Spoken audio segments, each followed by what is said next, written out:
Hey, Mike Swanson here. I'm actually in Las Vegas. That's where I've been doing some of these videos and some of the buys you've been seeing me do in the markets past few weeks. I'm on a little bit of vacation, going home real soon though. But I've been answering emails every morning and doing my work, and this is one I really want to take some time to talk about. This fellow is asking me, is he too young to trade? He's 19 years old. The fellow's name is Austin. And what he's really asking me, though, is first, no, you're not, of course. You're never too young to start investing. In fact, the younger you are when you start, the better off you're going to be. And before I get into the market stuff, let me tell you something real important. Most people in life think you do things in steps to be successful. That's how you're basically trained as a kid in high school and even down to elementary school. Here's the rules, or here's the formula, doing 1, 2, 3, 4, 5, and this is what you do. And do things in sequence, right? So someone's going to say, I'm going to go to college, I'm going to get a job, then I'm going to buy a house, and I'm going to get that mortgage, I'll pay that mortgage off, then I'm going to start investing, then I'm going to retire. I'm going to do these things sequentially.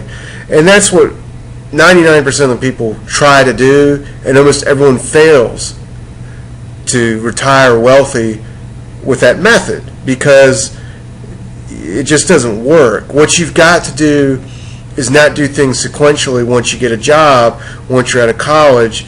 Don't go say, well, I'm going to get the house, I'm going to pay the mortgage, then I'm going to try to save. You got to do all these things at once. You've got to be paying the mortgage, you've got to be investing, and you've got to be getting the income all at once, right? So you're doing the right thing right from the get-go, which is awesome. You're planning on taking money out of your job, even if it's a small amount, and investing it into your brokerage account or whatever account you got, savings account, whatever it is.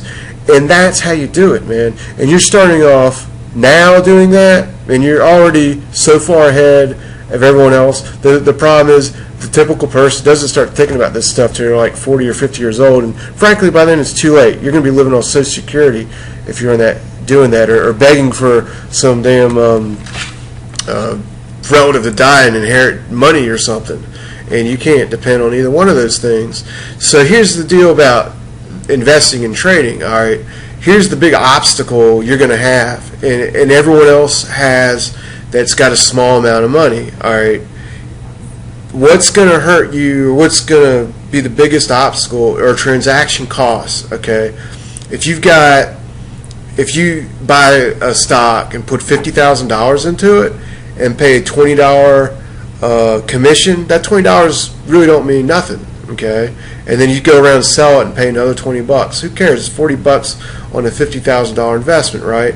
But if you've got $100 and you invest that into something and you got to pay $20 to invest that money, bam, you've already lost 20%. And then you turn around and sell it and pay another $20.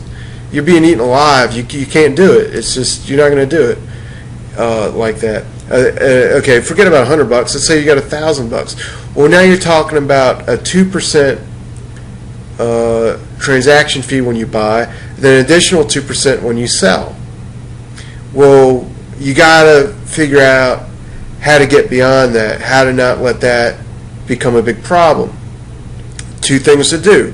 First, go find a broker that's got cheap commissions.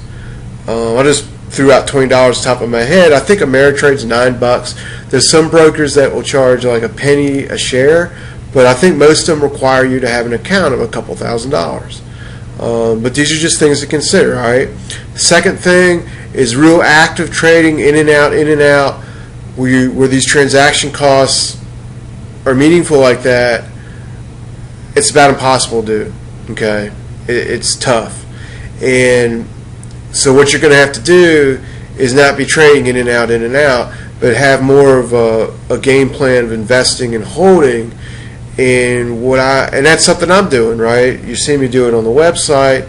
And if you're new to my stuff, which I'm pretty sure you are, even though I've been in the market for over a decade now, like 12, 13 years, most of that time I was an active trader, jumping in and out of stuff, trying to hold stuff for a couple weeks, trying to make the fast returns. And now, as I've gone on, I'm more like trying to hold and invest. and build portfolios for myself. So my own trading has evolved over the years, and yours will too, with what you're doing and how you're learning and what you're even investing in. When I first started out, I was investing in internet stocks. Now I'm investing in stuff all over the world, right? I bought the Greece stock market. You know, who does that? European telecommunication stocks. And those are things when I started out, you know, I don't even know if I could do them. But now we've got these exchange traded funds. We've got certain brokers, in fact, that you can actually buy directly into world markets. And it's amazing the things out there that weren't there when I first started out. So there's something else I wanted to tell you. Damn, what was it?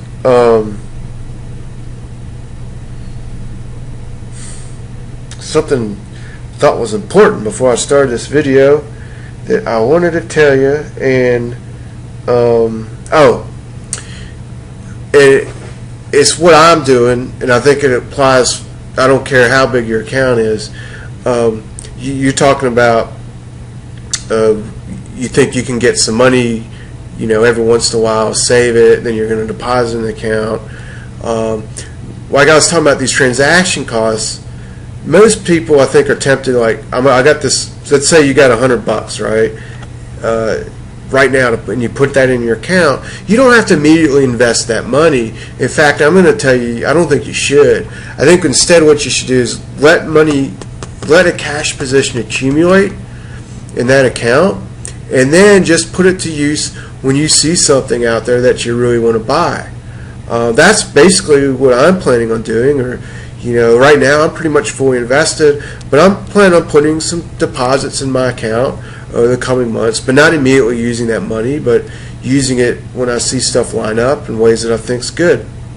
And about every year there's at least 10% correction, sometimes bigger than that, and I think those are the times to put money to work. Those are the best times to put money to work. With the stuff I'm buying now, they all corrected in the spring, and I think have ended bear markets and are in a consolidation pattern that I think will turn up. But next year I probably won't buy anything until there's a good 10-15% pullback if things go up, you know, the way I think they will. So anyway, this was fun talking to you, and I hope I gave you some ideas and stuff to think about, and I'll talk to you later. I'm sitting here in a little condo. You can probably see a little bit of the strip, you know, not that much. That's Circus right there, and I'm going to be leaving here shortly. You're just seeing the skyline. The pretty stuff at night's blocked, but anyway, I'm going to go and bet $4 or $5 on a baseball game, and if it turns out I'll win like 30. That's the kind of gambling I do. The real betting goes on in the stock market for me. So anyway, I'll be talking to you later.